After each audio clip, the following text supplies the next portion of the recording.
এই যে দেখেন ফেসবুকের ইনকামের টাকা পেয়ে গেলাম। আর এই মাদ্রাসার বাচ্চাদের খাওয়ালে। আসসালামু আলাইকুম এভরিওয়ান, আমরা যাচ্ছি ব্যাংকে। ফেসবুক থেকে টাকা আসছে সেগুলো তুলতে। তো ফেসবুকের টাকা তোলার পর আমরা সেগুলো টাকা কি করলাম সেটাই আজকের ভিডিওতে দেখাবো। আর আমরা যেদিন টাকা তুলতে যাই সেদিন প্রচুর পরিমাণে বৃষ্টি হয়।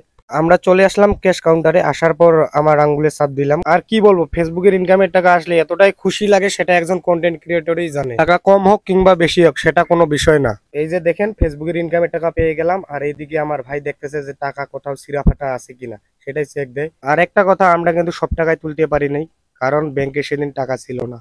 আর হ্যাঁ, এখন কথা হচ্ছে যে এগুলো টাকা দিয়ে আমরা কি করলাম। এগুলো টাকা দিয়ে আমাদের একটা ইচ্ছা ছিল যে আমরা মাদ্রাসায় খাওয়াবো। বৃষ্টির কারণে আয়োজনটা 2-3 দিনের জন্য দেরি হয়ে যায়।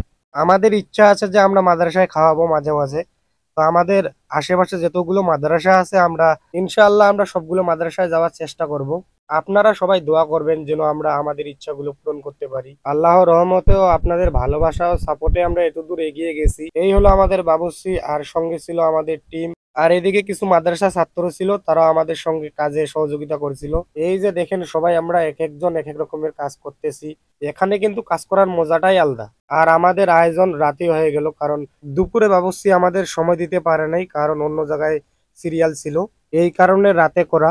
রান্না বান্নার কাজ শেষ, এখন শুধু খাওয়া দাওয়ার পালা। আর আমরা চেয়েছিলাম যে আমরা নিজের হাতেই বাচ্চাদের খাওয়াবো। মাদ্রাসার বাচ্চাদের খাওয়ালে একটা ভালো অনুভূতি ফিল হয়, কারণ তারা সবসময় এরকম ভালো খাবার পায় না। অনেক কষ্ট করে তারা পড়ালেখা করে। তাদের জন্য দোয়া করবেন এবং আমাদের জন্য দোয়া করবেন। আজ এই পর্যন্তই। আল্লাহ হাফেজ।